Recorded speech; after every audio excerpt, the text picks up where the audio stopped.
Eric Muathe with Muathe.com. Let's take a look at markets here with about just under 2 hours or just more than 2 hours to go before the close. Markets are called up about 100 points on the Dow, and we can see that we're having a good session for the NASDAQ. S&P 500 also doing well. Gold is down about 3% and crude oil is up slightly. Let's take a look at those charts.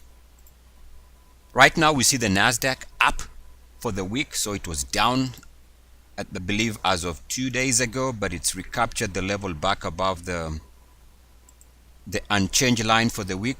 Still, we are continuing to see the weekly chart trying to make a decision as to whether it can move above this line or not. And I think the more we struggle to hold above this line, the more this is going to be a failure zone for the NASDAQ, suggesting that around here, if the weekly RSI continues to be a problem, ultimately you run out of momentum and we see a pullback. What kind of a pullback we might get is impossible to tell at this stage.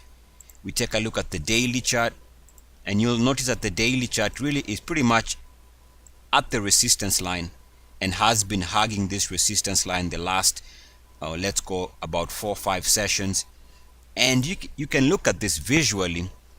Clearly the market is trying to decide whether it has enough momentum, enough energy or intention of clearing that resistance, which coincides with this resistance line also. And you can see, and this is my thinking personally, is the more we stall, ultimately this becomes confirmed resistance.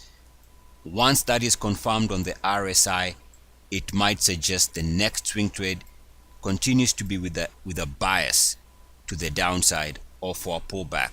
Now the markets can totally blast above the resistance lines. So let's say if the NASDAQ clears this resistance line, then that definitely is going to suggest Dow is going to be trading above 20,000 here in the next couple of sessions. But we've been unable to clear that line over a series of throughout this period here. So throughout this congestion here, market's been struggling to hold above that level. I think ultimately we stall and we pull back. And again, of course, if markets can trade above that resistance level on the RSI, then we are going to clear this price range and continue moving to the upside. Now we take a look at the Dow, and this is what's going to frustrate people, because you'd expect the market to react one way or the other. You know, maybe if it is pulling back, you'd expect a sharp pullback, but no.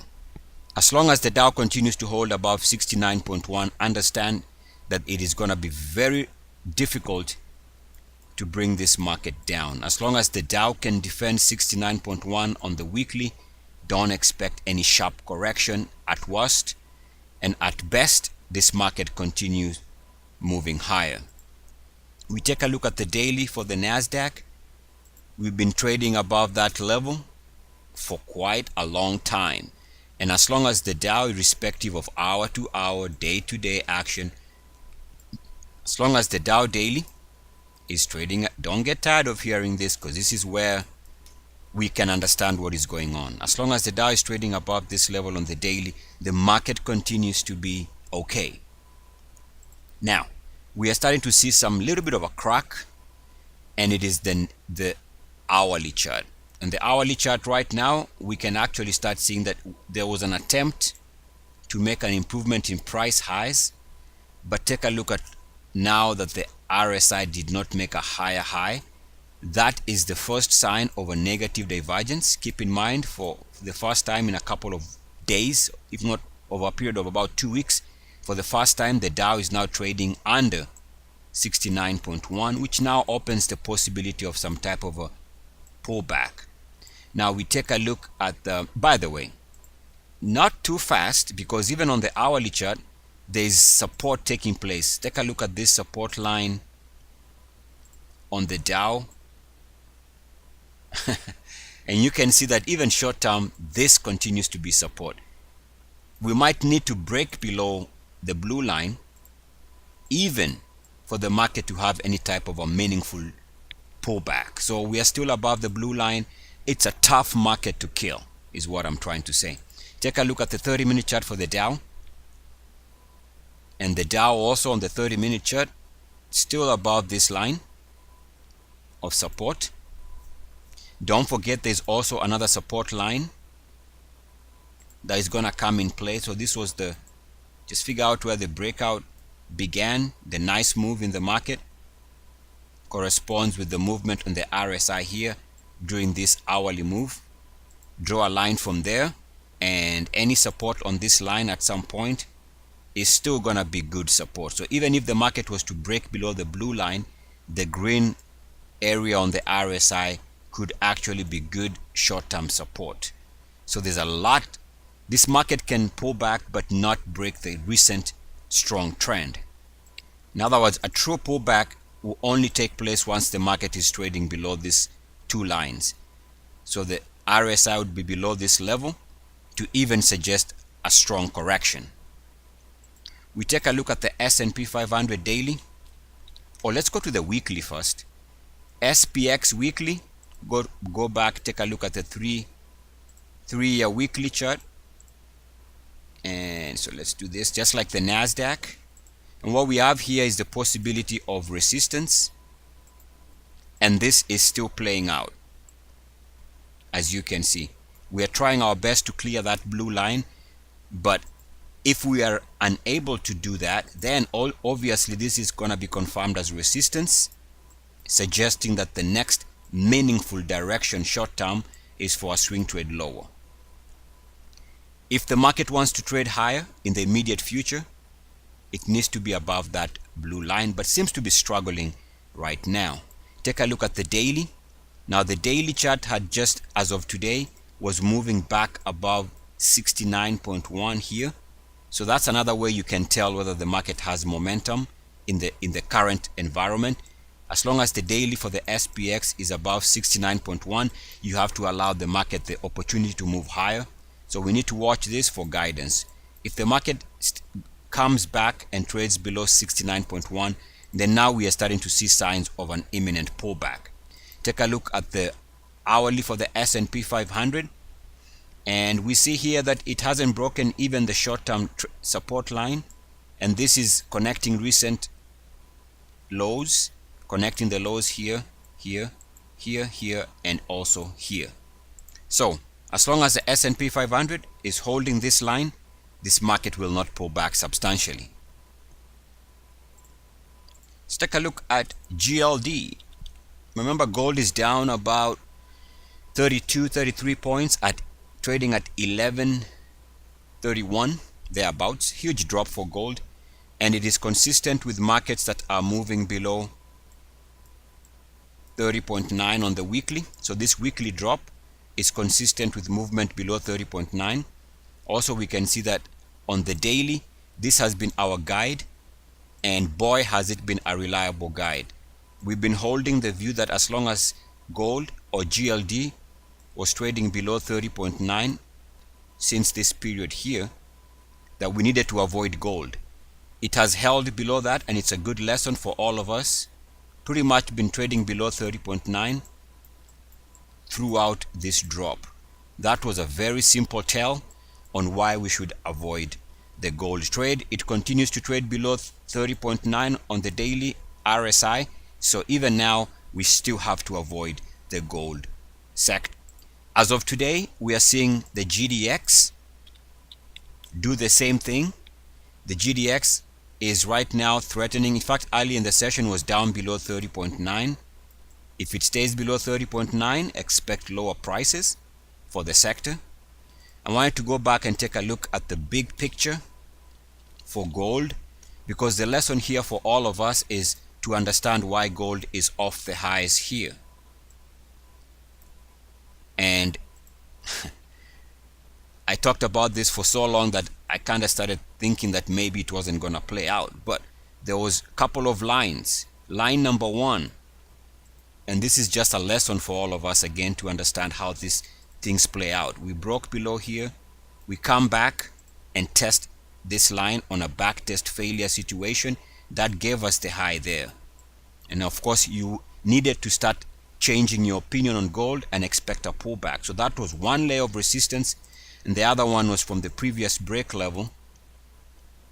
So we broke below here, and again it comes back to this. You can draw it this way. That break in about late 2012, so this break here off the highs there was being tested, and we hit that level at the highs of the year. And once the monthly chart gave us that look, I kept saying that we have to be careful to expect a major pullback in this gold trade, and that has been correct since then. Of course, it hasn't been day to day down, but it's been generally trending that way ever since. So that's a good lesson for all of us. Always account for the big picture time frame. We take a look at USO next. On the weekly, we go back to that 5-year weekly chart that has been a very good guide. I still maintain that this is still good guidance. Nothing has changed. Remember, we have to learn to be very patient to let these things play out. This is a weekly chart, so clearly these things are going to take weeks to play out sometimes. But that was the break. Now let me clear that. That was the break, and I'm sure you've seen this. I talk about this a lot. Again, it seems to play out very slowly, but anybody who's been using this for a sense where to expect a pullback in the crude oil market, this has been a good guide. As you can see, uniform activity rejection for the highs there in price, uniform activity rejection for the highs here in price early October, and now we see that it is already coiling back below the red line, which is a sign of a short-term high here on the weekly. On the daily, you'll notice that the line that we've been talking about has also been good guidance, has not disappointed us lately. As we see that it has come back, it has hit that level and now pulling back. So topside resistance coming in play. We've already shown resistance there as we continue trading for this week, and also coming back to test the previous break line. So this level here has been confirmed as resistance, and of course that level goes back to the previous break here.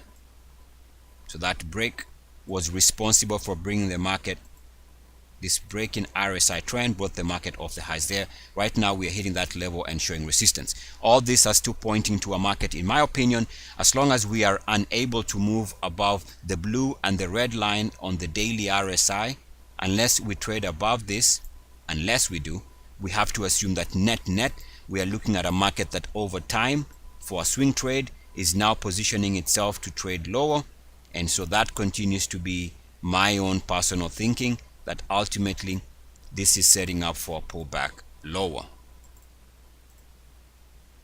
So the daily chart and the weekly chart are showing us that we should expect a pullback.